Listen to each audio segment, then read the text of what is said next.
She said, "Stop acting like we're married. You don't get a say in where I go or who I'm with." Everyone laughed. I just smiled and stayed quiet. But when she came back from her weekend away, her tea didn't work, and the neighbor told her exactly why. My girlfriend Jessica and I have a fundamental disagreement about the nature of reality. I believe that if you live in someone's house, eat their food, and use their Wi-Fi, you are in a partnership. Jessica believes she's a celestial body, and I am a small, insignificant planet caught in her gravitational pull.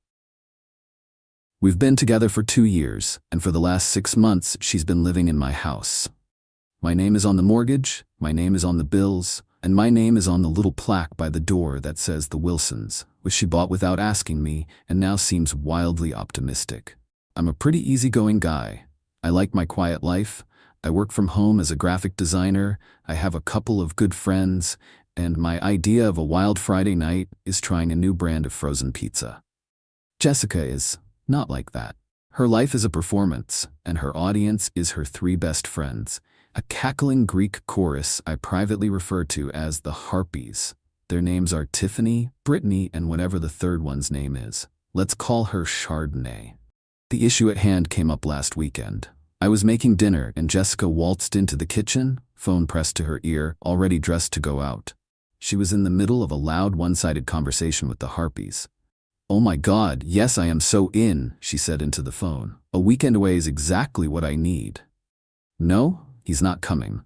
Don't be ridiculous." She hung up and looked at me, beaming. "Good news. The girls and I are going to the lake for the weekend, leaving tomorrow." This was the first I was hearing of it. "Oh, okay," I said, stirring the pasta sauce.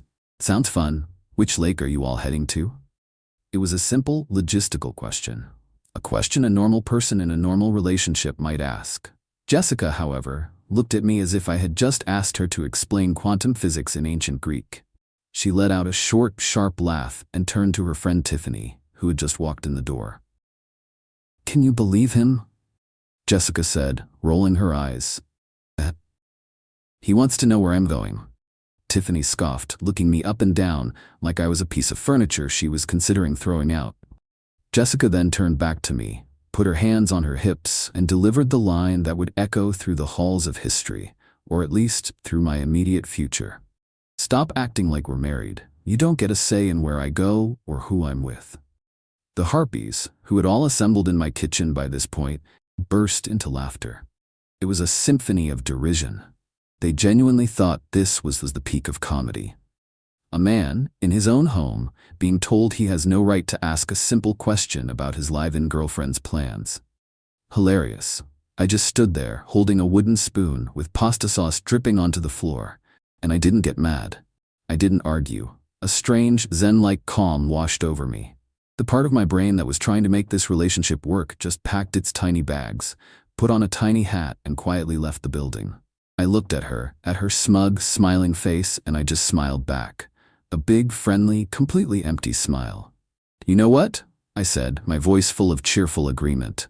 "You are 100% correct. My mistake." They all laughed again, thinking I was just backing down. Jessica gave me a condescending little pat on the cheek, and then they all swept out of the house, off to some pre-weekend away cocktail hour. I stood in the kitchen for a long moment, the silence broken only by the bubbling of the pasta sauce. "Okay," I said to myself, a new, much more interesting plan beginning to form. Not married, no say. Got it. The weekend was going to be fun after all. Just not for her. Update 1. The moment Jessica's car, presumably packed with 5 different types of glitter and a case of rosé, disappeared down the street on Friday afternoon, I sprang into action. My first move wasn't packing or cleaning. It was a mission of strategic importance. I walked next door to Mrs. Gable's house. Mrs. Gable is an 80-year-old widow with a sweet smile, a prize-winning rose garden, and a surveillance network that would make the CIA jealous. Nothing happens on our street without her knowing about it. I brought her a slice of the lemon cake she likes and sat with her on her porch. "Mrs. Gable," I said, after we had discussed the weather and the moral failings of the neighborhood squirrels, "I have a bit of a situation and I need your help. It involves a small bit of theater." Her eyes lit up. The woman loves drama more than she loves her roses. I explained what had happened. I told her Jessica's exact words. Stop acting like we're married. I didn't have to embellish. The unvarnished truth was damning enough. By the time I finished, Mrs. Gable was patting my hand with a look of righteous fury on her face. That shameless little hussy, she declared. Don't you worry, Tom. You leave it to me. What's my line? I gave her a simple script. When Jessica returned and inevitably found herself locked out, she was to act confused and deliver a few key pieces of information. Mrs. Swole. Gable took to the task with the enthusiasm of a seasoned Broadway actress preparing for opening night. With my accomplice secured, I returned home to begin what I called Operation Bachelor Pad Resurrection. My house, for the last 6 months, had been a sea of beige pillows, pointless little bowls that held nothing, and art that looked like a printer had run out of ink halfway through the job. It was time to reclaim my territory. I didn't just pack Jessica's things, I curated them. I got a bunch of boxes and a thick black marker. The first box was labeled Everyday Clothes. The second, Fancy Clothes for fancy outings I wasn't invited to. The third, and my personal favorite, Magic sparkly dresses that shed glitter on everything I own. Her 37 pairs of identical-looking high heels went into a box marked a podiatrist's nightmare. Her mountain of makeup and skincare products was packed into boxes labeled face paint and various scoops. By Saturday morning, every trace of her physical existence was boxed up. I hired a couple of guys from a moving app, and we loaded everything into a 10 by 15-foot storage unit. I paid for 1 month. A generous, non-marital gesture, I thought. With the house cleared of her belongings, the real fun began. I went on a shopping spree. I rolled up the beige rug and replaced it with an AstroTurf rug that looked like a football field. I sold her sterile white couch online and bought a gigantic black leather recliner sofa with approximately 16 cup holders. Her sad, minimalist coffee table was replaced by a vintage pinball machine I found on Craigslist. It didn't work, but it lit up, and that's what mattered. The bedroom was next. I took down the weird macrame thing she had hung over the bed and replaced it with a framed poster of a grizzly bear catching a salmon in its mouth. It felt right. My final, and most brilliant, move happened on Saturday afternoon. I drove to the local animal shelter just to look. An hour later, I came home with a 120-pound St. Bernard puppy named Gus. Gus was not a small dog.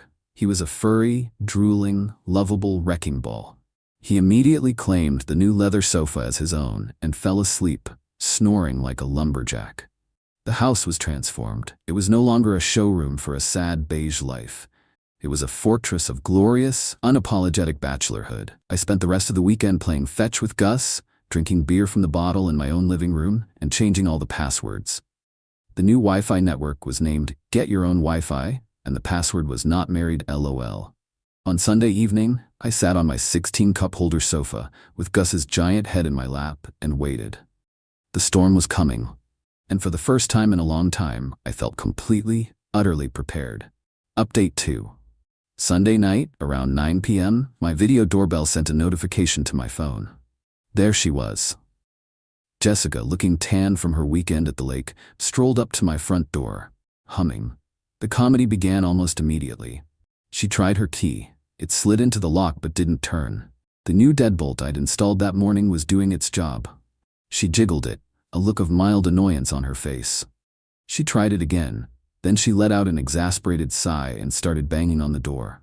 From the couch, Gus lifted his massive head, let out a deep, rumbling woof, and then went back to sleep. Jessica started calling my phone. I watched it vibrate on the pinball machine, took a calm sip of my beer, and hit decline. She called again. Declined. This cycle repeated 5 times. The banging on the door got louder. Tom, open the door. What is wrong with you? My key isn't working. I remained silent. This was all part of the show. After another 5 minutes of increasingly frantic pounding, she seemed to give up. The doorbell camera showed her pacing on the porch, running her hands through her hair. And then, right on cue, a porch light flickered on next door. It was Mrs. Gable in her housecoat, holding a watering can. Showtime. "Oh, Jessica dear, is that you?" Mrs. Gable called out, her voice a perfect blend of surprise and neighborly concern. "Mrs. Gable, thank God," Jessica said, rushing over to the edge of my porch. "I can't get in. My key isn't working. Is Tom home? I can see the lights on." "Oh, Tom's home," Mrs. Gable said, nodding sagely. He's had the most wonderful weekend. A real transformation. Transformation? What are you talking about? Well, he told me the good news, Mrs. Gable said, leaning on her railing conspiratorially. He said you two aren't married. He said he doesn't get a say in anything you do, so he decided to celebrate his newfound freedom. He redecorated the whole house. It's a man's home now, he said, very rugged. Jessica just stared, her mouth hanging open. And the best part, Mrs. Gable continued, barely containing her glee. He got a dog. A great, big, beautiful boy named Gus. He said he wanted a companion who was loyal and didn't talk back. Isn't that sweet? The look on Jessica's face was a masterpiece of disbelief and horror. She slowly turned and peered through my living room window. From my vantage point on the couch, I saw her face pressed against the glass. Her eyes widened as she took in the scene. The football field rug, the pinball machine, and the giant, snoring Saint Bernard occupying her spot on the new sofa. She let out a sound that was somewhere between a scream and a sob. She whipped out her phone and started texting me. My phone lit up with a novel's worth of angry, all-caps messages. That's when I decided to respond. I sent her a single, simple text message. You said to stop acting like we're married. You said I don't get a say. I agree. This is my house, and you don't get a say in how I live in it. Since we're not married, I've returned your non-marital property to a secure location. The address is 123 Storage Way, Unit 42. The code is 1234. You have 1 month. Have a great life. I then blocked her number.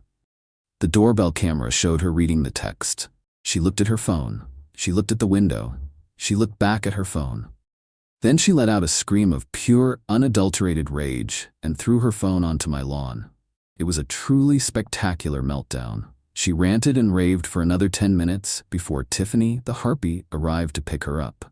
The next day, the expected social media campaign began. Vague posts about being betrayed, about men who can't handle a strong, independent woman. It was pathetic. But I had one more card to play. Final update: the social media drama was predictable, but also incredibly boring. Jessica and the Harpies posted stories with sad music, talking about the importance of knowing your worth and cutting out toxic energy. It was all so generic, it was almost funny. They were trying to paint me as a villain, but they were using a paint-by-numbers kit. I let them go on for about 2 days. Then, I decided to provide some much-needed context. I didn't engage with them directly. Instead, I made a post on my own, private social media page, visible only to our mutual friends. It was a photo album. The first picture was of my living room from a month ago. The sad beige couch, the pointless bowls, the general aura of a dentist's waiting room. The caption read, "Before." The second picture was my living room now. The glorious leather recliner sofa, the football field rug, the glowing pinball machine, and Gus the Saint Bernard, sprawled out and looking majestic. The caption read, "After." The final picture was a selfie of me and Gus on the couch. We both looked incredibly happy. The caption was simple: decided to redecorate based on my new relationship status. It was brought to my attention that I'm not married and don't get a say in things, so I'm embracing my freedom. #bachelor pad, dog is my copilot, no say no stay.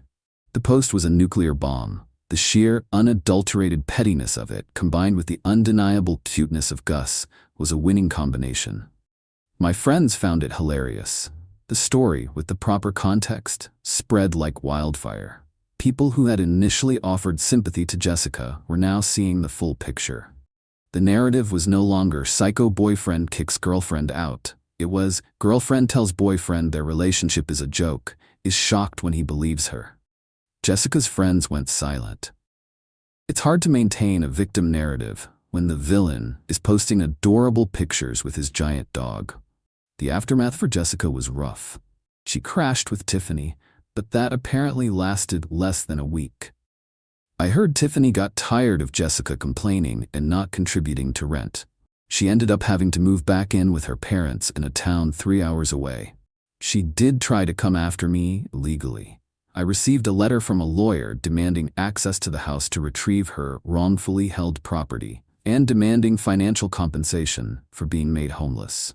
My lawyer responded with a copy of my mortgage statement, a copy of the lease, which only had my name on it, and a polite inquiry as to whether Jessica would be paying me back for the 6 months of rent, utilities, and food she had consumed while living in my home as a non-married person with no obligations. We never heard from her lawyer again. The funniest part of this whole ordeal came about a month ago. I was at the dog park with Gus. He was happily chasing a tennis ball, and I was talking to another dog owner. A woman approached me hesitantly. It was Chardonnay, the third harpy. She looked incredibly awkward. "Hey Tom," she said. "Look, I wanted to say I'm sorry. About that night at your house. We were out of line." I just shrugged. Jessica said what she said. I just took her at her word. "Yeah, I know," she said, shaking her head. "She's a lot. She called me last week, complaining that her parents are making her get a job. She said it was all your fault for ruining her life." She paused and then looked at Gus, who was now trying to fit 3 tennis balls in his mouth at once. "Honestly, it looks like you're doing just fine." And she was right. I am doing just fine. The house is no longer a beige prison, it's my home. The pinball machine still doesn't work, but it makes a great conversation piece. And Gus is the best roommate I've ever had. He's loyal, he's funny, and he never complains about my cooking. I learned a valuable lesson. Sometimes the best revenge isn't a grand, complicated scheme. It's just listening to what people say and believing them. Jessica told me exactly who she was and what our relationship meant to her. I just decided to agree with her. She said I didn't get a say. And now in her life, I truly don't. And in my life, she doesn't either. And that, combined with a giant drooling dog, is a pretty happy ending.